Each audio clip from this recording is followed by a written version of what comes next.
one and all. Blessed Ostara to you if you celebrate it. Otherwise, a very happy spring equinox to you. It is now the point in the year when dark and light are even with each other and onwards into spring and summer. It definitely is a summertime day today. I brought my leather jacket, I'm sweltering, so anyway, Taphophiles, it is time for a cemetery seek. So we're going to be heading today into Bingham. But Ham, haven't you been to Bingham before? Why, yes I have, but that was to the church. I was unaware at the time that there was a big cemetery here, so I want to take you around the cemetery now. That is separated in two halves. It's quite a giant one actually. Getting off the bus I didn't realise from the road how far back it goes. So it's separated into two halves with an old and a new section. So I'll give you a bit of an information as we walk around. As you can see the gravestones on the hill here as we go. So it is known as the Banks Municipal Bingham Cemetery.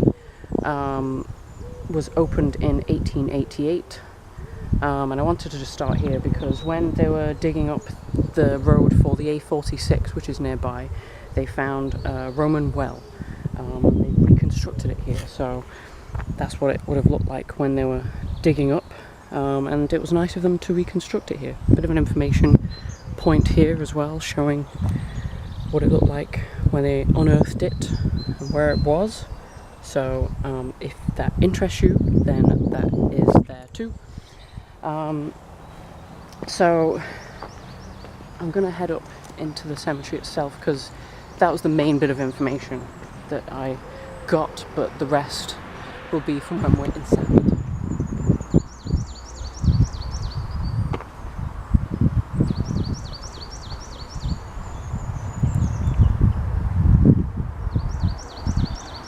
So the meaning of Bingham, as the town is called, it's an old English word with the word Bing meaning a hollow and Ham meaning homestead. So obviously Nottingham, Birmingham, they all have hams on the end, which stands for... What the heck is that? There's a woodpecker. I'm not going to try and zoom in on that, but thanks for that, Mr. Woodpecker. Anyway, that's what Bingham stands for. Basically a hollow with a homestead, so I guess they must have dug out the area to build the town. Very peaceful here, but don't I say that about every graveyard. To say that there is actually a main road on the other side. When this place was built, the way it's laid out, it was designed to be more of an arboretum, so you can tell that hugely by the way the trees line the path. Huge trees. There's a lot of information on the types of trees when you come in as well. So the more that you go down the path, it's all shaded by nice big trees.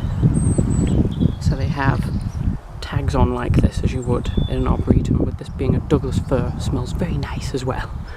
As usual, there's a school nearby, so now we'll have to compete with loads of screams of children as well. So I still don't know why that always ends up happening. Let's put a school next to cemeteries. I guess, didn't schools used to cross over with churches, I guess, like Sunday school service, or if there wasn't a school, then you go to church to learn, I guess.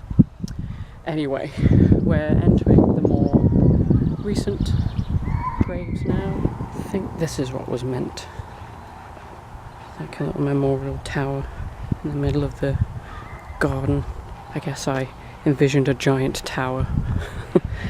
That's still lovely though. Spaces there too.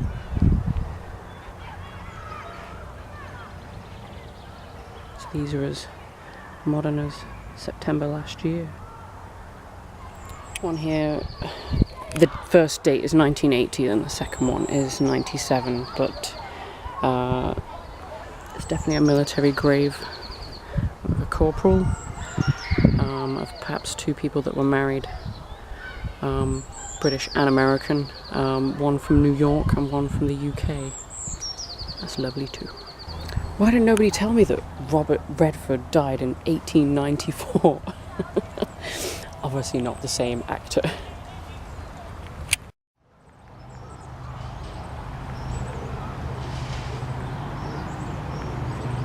although it's not meant to be. How much do these around the edge resemble little skulls?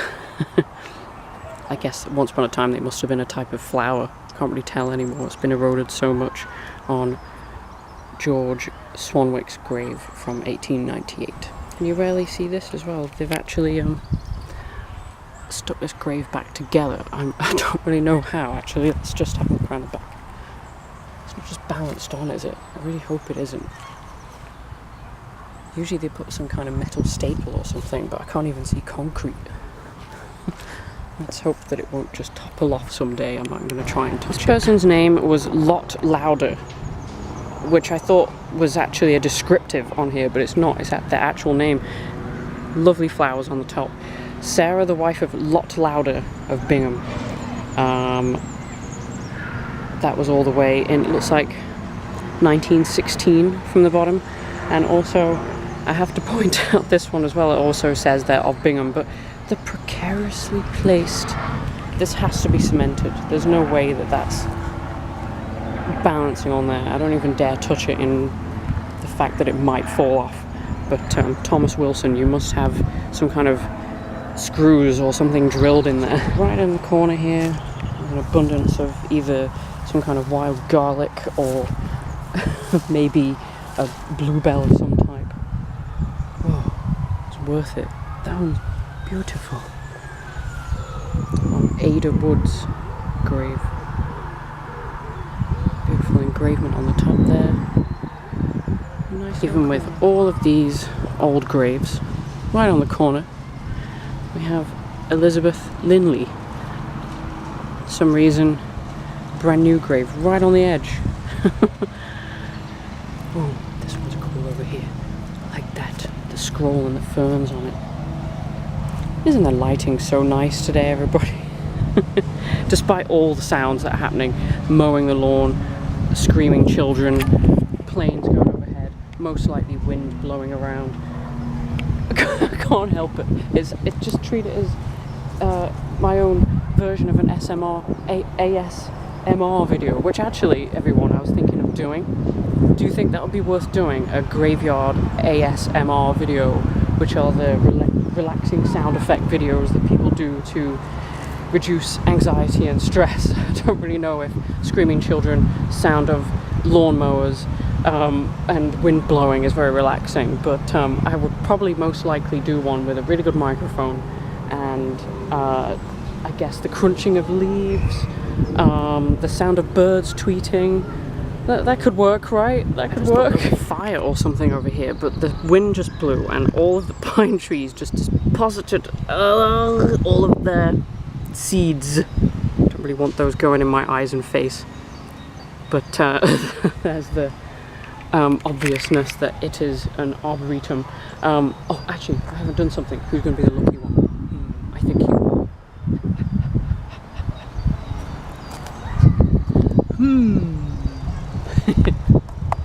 Listen to that.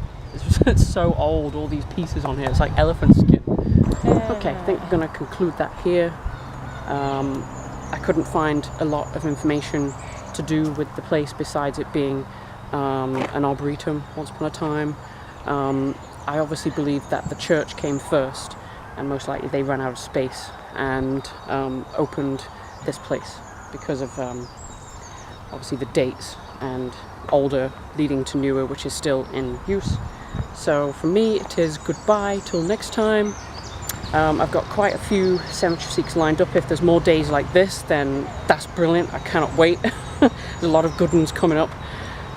If there's any more suggestions that you have below, then do post them. I'll see if I can get there. But for now, from me, it's goodbye, everybody.